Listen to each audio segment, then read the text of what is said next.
Yo, yo, yo, what's up? Hey, hey, hey. What's up, party people?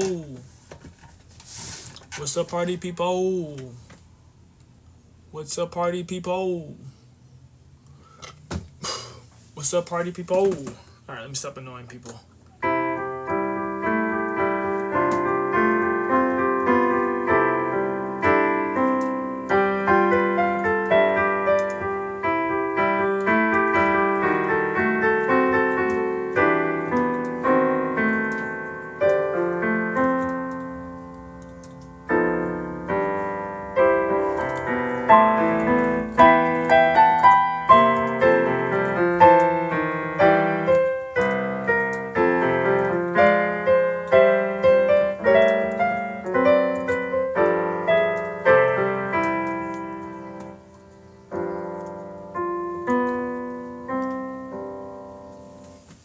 What's up, what's up, what's up?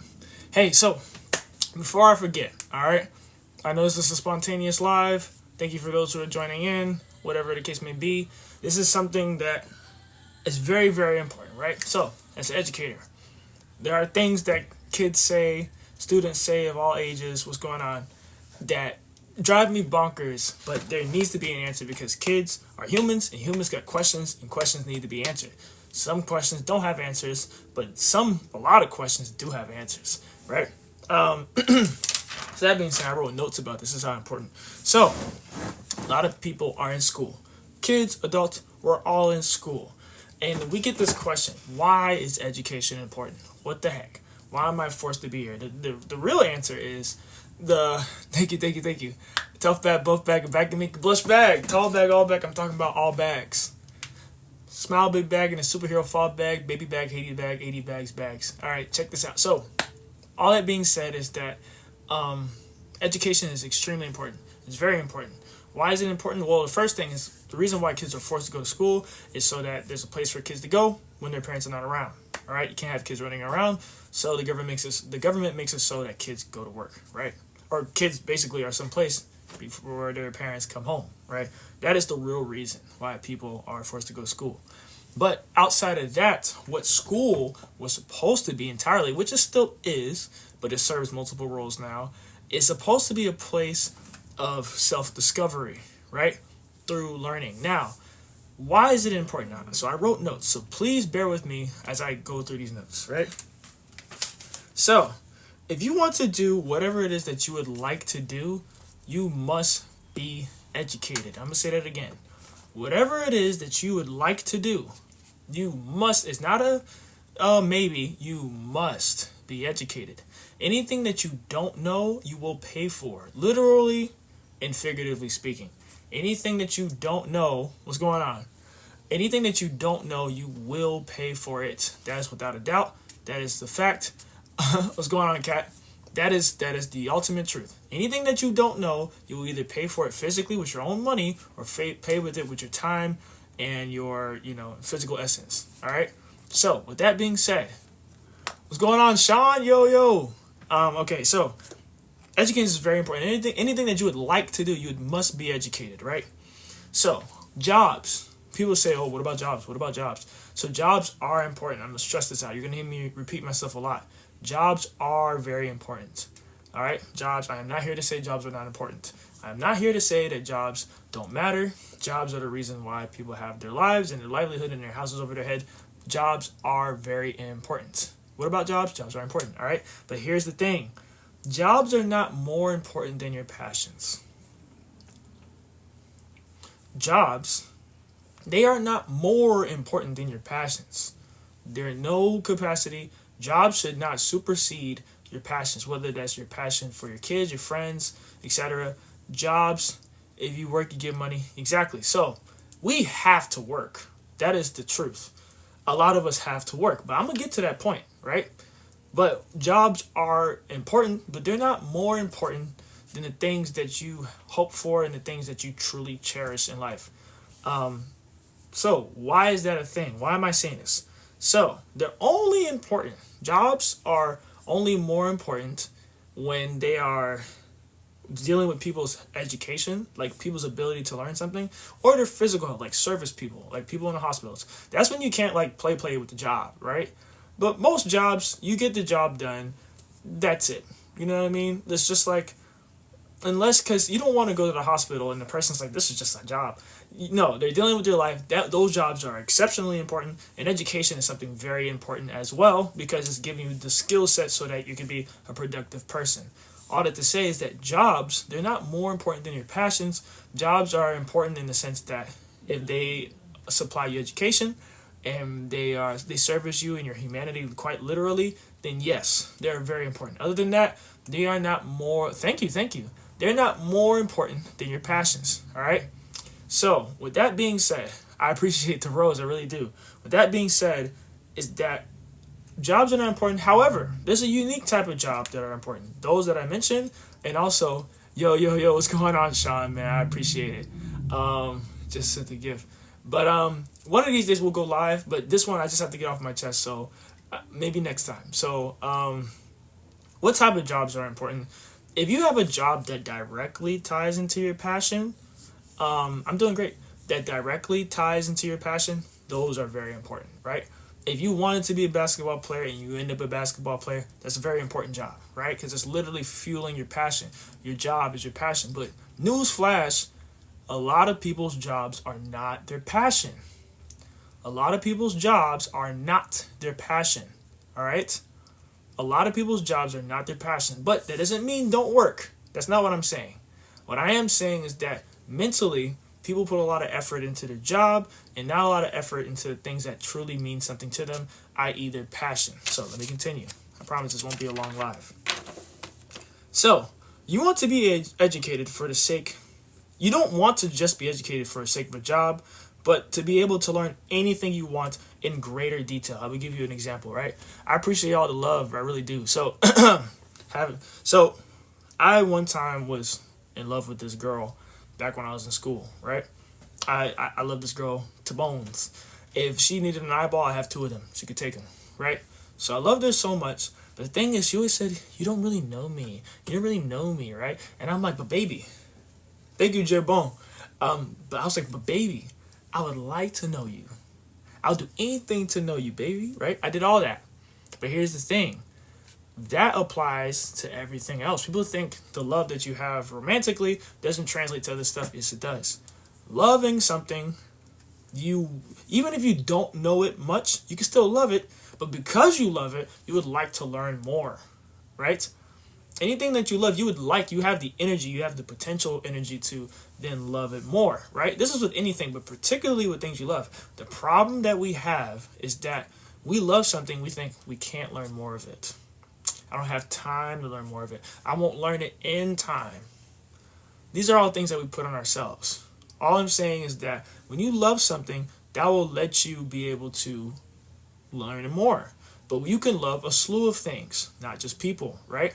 So, or loving people could be the pinnacle, and you have different avenues to love people, right? But I say this all to say is that you want to be educated. And I'll tell you what educated means, right? It's not just school. For the sake of you being able to learn more of what you love, to love it more, right? Also, this is also another reason why education is important. Unfortunately, this is what I gotta tell you. Poverty is the punishment for a lot of people in this country who can't find work here, right? Unfortunately, we live in a system where if you can't find earnest work, you can find work, but if it's not good enough, this country will do a very hard job, will do its hardest to make you poor. That is so unfair. It is not right. It is not a good system. You can't just live and be a human being. They want to see you work, right? So I'll continue. So poverty not only impacts you like mentally, physically, it impacts you everywhere. But anyways, so being educated equips you so that you don't have to fall victim to the unfavorable reality. The more you know, it's like, okay, I know what to do to not be in poverty, right? All these things that are happening to me because it's not fair. It's not fair at all. It's not good at all, the system, and it's changing. That if you don't find work, you will be poor. That is not fair. It's not good. People should work really hard for the case that you existing does not have a price tag. You existing doesn't mean, oh, you're not doing anything, you're so lazy. That is wrong. That is wrong. We're not made to just be productive. Flowers can exist whether they're ugly or beautiful. Humans can't exist. It's not right. However, we do live in this system, and I don't want bad things to happen to you. What's going on, Patrick? I don't want bad things to happen to you as a result of it, so I'm telling you to be educated so that you do not have to fall victim to all these things, right? So, poverty, like I said, impacts your life mentally, physically, financially, and in other ways. Some people will look at a rich person and think they're not in poverty. That is not the only way you can be in poverty. Some people think once you're not in poverty financially, that you're no longer in poverty.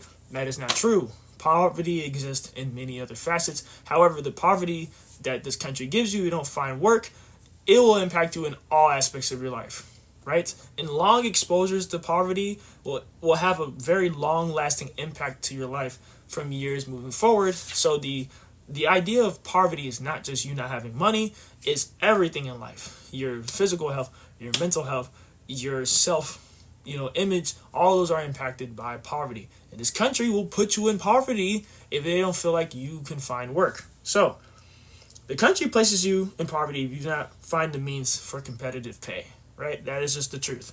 It's really unfair. Nobody wants to work all the time. That is not a human character trait to work a job all the time, right? We do have to work. I actually do like working. I'm not saying like working inherently is a bad thing, but to force you to a job that you don't like, that is not natural. However, nobody wants to work all the time. And there are people who get money and they don't work. Those people exist. In this country, there's no middle, low, high. There's the working class and the ruling class, right? There's the working class and the ruling class. There's people who work and get money, and there's people who just have money already from whatever. All these things that give you the sense of life. What's going on? All these things that give you life, there's people who work for it. There's people who don't necessarily work for it in the same manner. Not to say all working class people are rich or poor. They could be either or. It's not to say all ruling class. Well, if you're ruling class, you're rich, right? Anyways, so yeah, a lot of us, right? We don't have wealth passed down from our parents. I would say most people don't, but a lot of us, namely minority people, do not have generational wealth. Some of us do. I'm not saying all of us don't, but a lot of us I know do not have generational wealth. First of all, I still have my locks. This is just a hairstyle, people. I can literally take this out and have my locks again. So don't worry. This is not permanent. All right.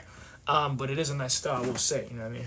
Anyway, so we don't have this generational wealth, is what it's called. Basically, money passed down from our parents. So education protects you from those problems. Basically, it becomes your parent. It's like, this is how you get skills. This is how you get money. This is how these bad things do not happen to you.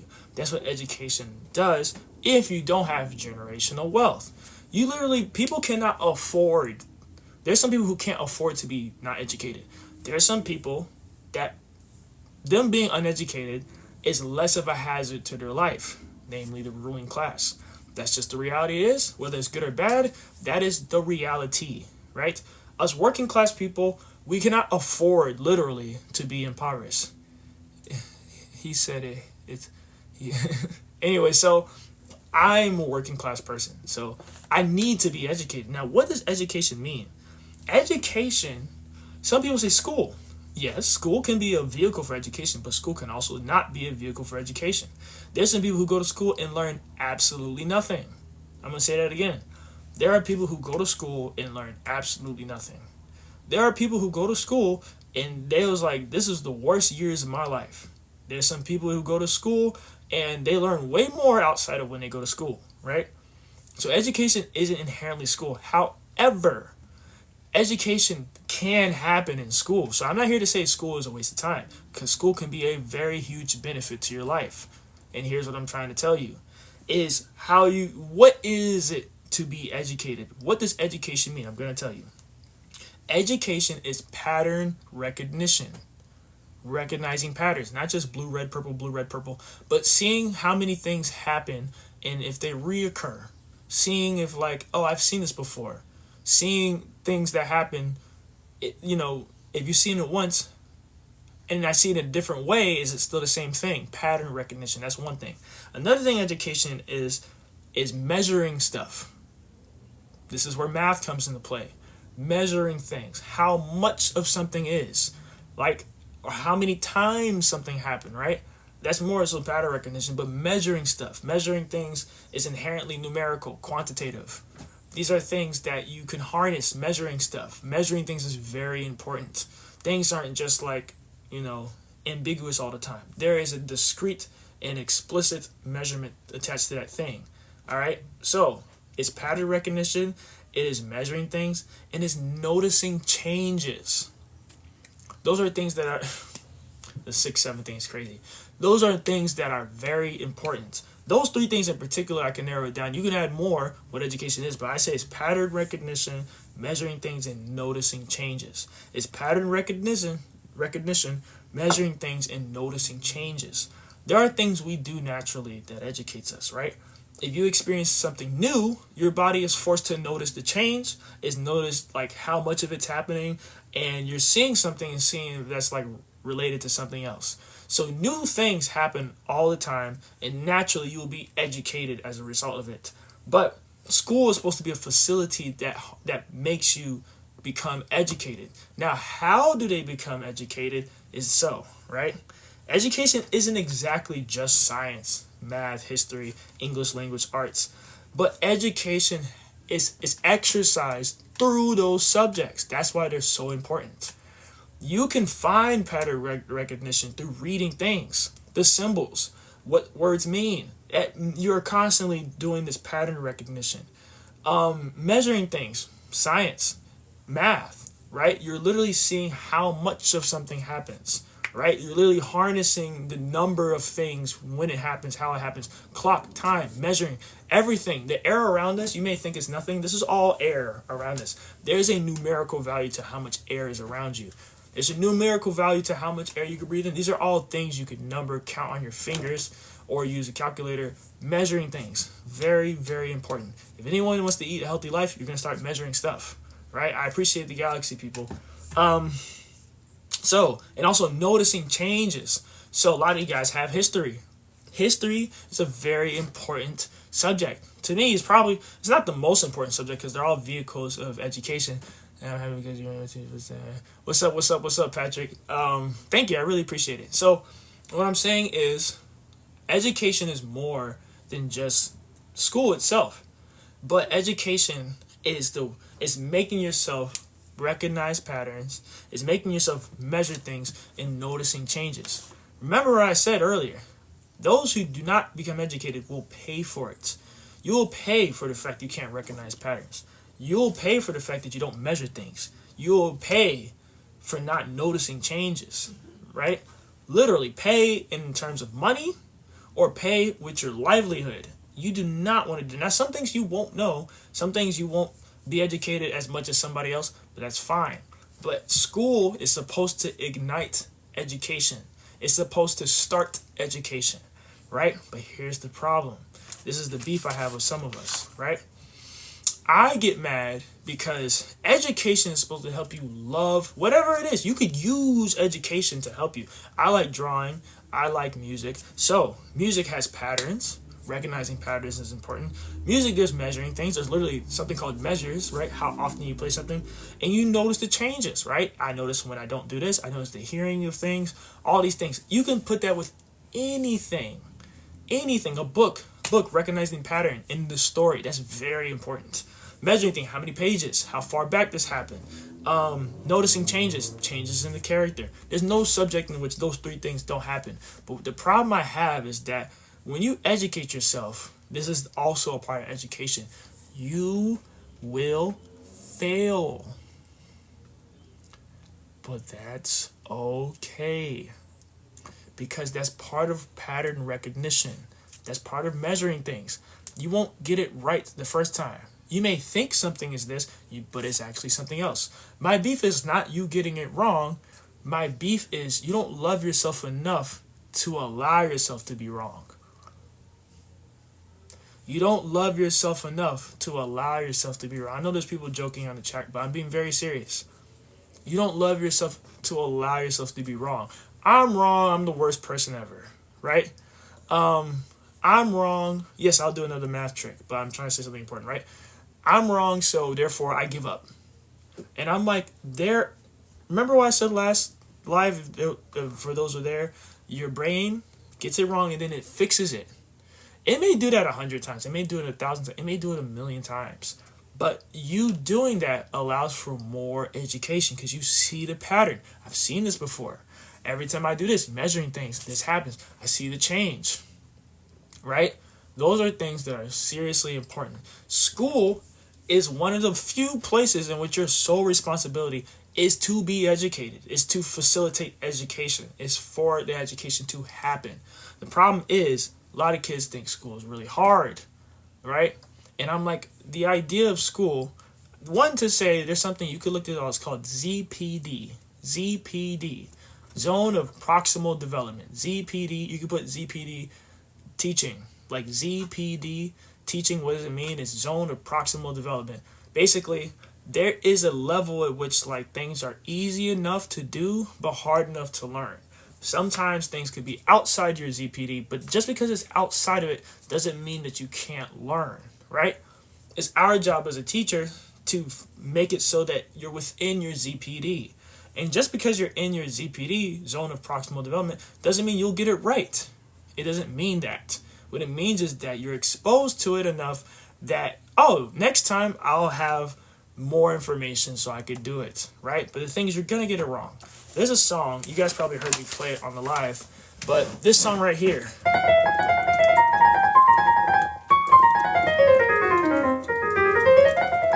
I can't tell you how many times I've got that wrong before I could do.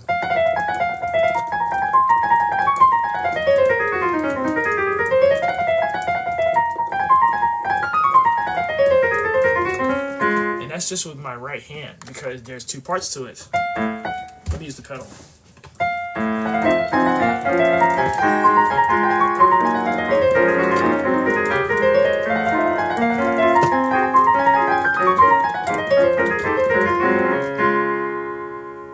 So, you see that and you're like, oh, I just knew that the first try. No, I didn't. I did not. You know, the amount of time that it took me to...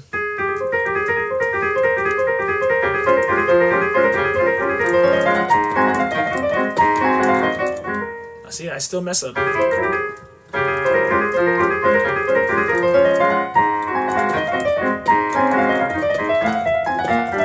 So, all that to say, right, is that I had to get that wrong so many times before I got it right. But that was okay because I loved it. I loved myself enough that I had this love for wanting to play the piano. I was willing to fail and learn so that I could do it. That's what I mean. People, I'm not good enough. Oh my gosh. You are the only one that care. You are the only one that care. If you love it enough, the things people say, it doesn't matter. You do it anyways. I wish I spoke 3 languages. I don't really speak 3 languages. But it doesn't mean I don't try. It means I love myself enough to still try to recognize patterns, notice the change, and measure things. Now, how do you measure language? It's like, okay, I know that if I spend X amount of hours or minutes in a day, that I'm going to learn something. I'm not going to come, I'm leaving with something, right? That's what it means measuring. Pattern recognition. Languages is all about patterns. It really is. People don't really speak word to word. It's like in chunks. And noticing changes. How you speak. Why is this different? You know, there's so many things. This is how you educate yourself. When you come to a point that you are satisfied with what you have learned, who knows when that happens? It is just the thing itself is what you love. Don't worry about whether you get it right or wrong. I love to speak Spanish, and I suck at Spanish. I suck at it, right? Just earlier, I bought some mangoes, and I was like, ¿Cuántos por los mangos? ¿Cuántos por los vasos de mangos? Or, you know, I tried. I really did. The dude was like, the mangoes are $5. He didn't even try to speak. He didn't even try to speak Spanish with me. He just knew I couldn't speak. Thank you. Right? I try. I order coffee. Sometimes I say, me puedo un café negro, por favor, right? I try. And it said, con azúcar. I'm like, sin azúcar, sin nada, right? And then they said, vaso grande. o pequeño, I say grande, please. Right? I switch and say, please. And they was like, algo más. I was like, no, please, no more. All right, con gusto. That's what they'll say. So, all right, it doesn't sound like I'm from Mexico. It doesn't sound like I'm from Spain, but it's something, and I enjoy it, right? I'm willing to keep practicing. I don't care if I'm 60 and I'm still learning. I just like to learn Spanish because I love Spanish, right? Same thing with Creole. Creole, I'm not even going to try, but funny enough, I'm better at Creole than I am Spanish. It's just like I feel more self-conscious speaking Creole because I feel like I'm supposed to speak Creole. But yeah, like, and also there's not a lot of places to practice speaking Creole unless you have like Creole speaking family members, right? But all that to say, I still love it. I still want to do it. I still would like to do it. And so this is what I was saying. I told some students this before. School is supposed to get your overalls up, right? Just like in a video game. Your overalls go up the more you learn. However, just because your overall is low doesn't mean you can't do that thing. Doesn't mean you can't get it up, right? Let's say you finish school and your overall starts on, because your overall when you're done, that's your rookie season is when you're done with school. That's your rookie season. So let's say your overall is like 58%. You can still get it to 99% or a really good overall. But it'll be a lot harder than someone whose overall just leaving school is 70%. But they may stay at 70%, right? Like, your overall in the beginning, yeah, it helps you towards the end, but it doesn't mean you'll always get to 100%, right? You can start at 40% overall and still make your way up to 100%. School is supposed to get your overalls up. We're just trying to protect you, right? And I'll finish by saying this, right? School is very different from when I was in school. In school, if you didn't know something, they made sure you learned it. And if you didn't learn it, there was just so many things to make sure that you would learn it before you become an adult. And yeah, there's still some people that failed school, but the amount of rigor that was installed in them, they could learn something. They could pick up a trade. However, now what I'm seeing with school is like they are truly okay with you not knowing something. And so you go into high school, and high school is really where it matters as far as your grade. Middle school matters a lot, trust me. But it's middle school primes you for high school. And then the colleges look at your high school grades.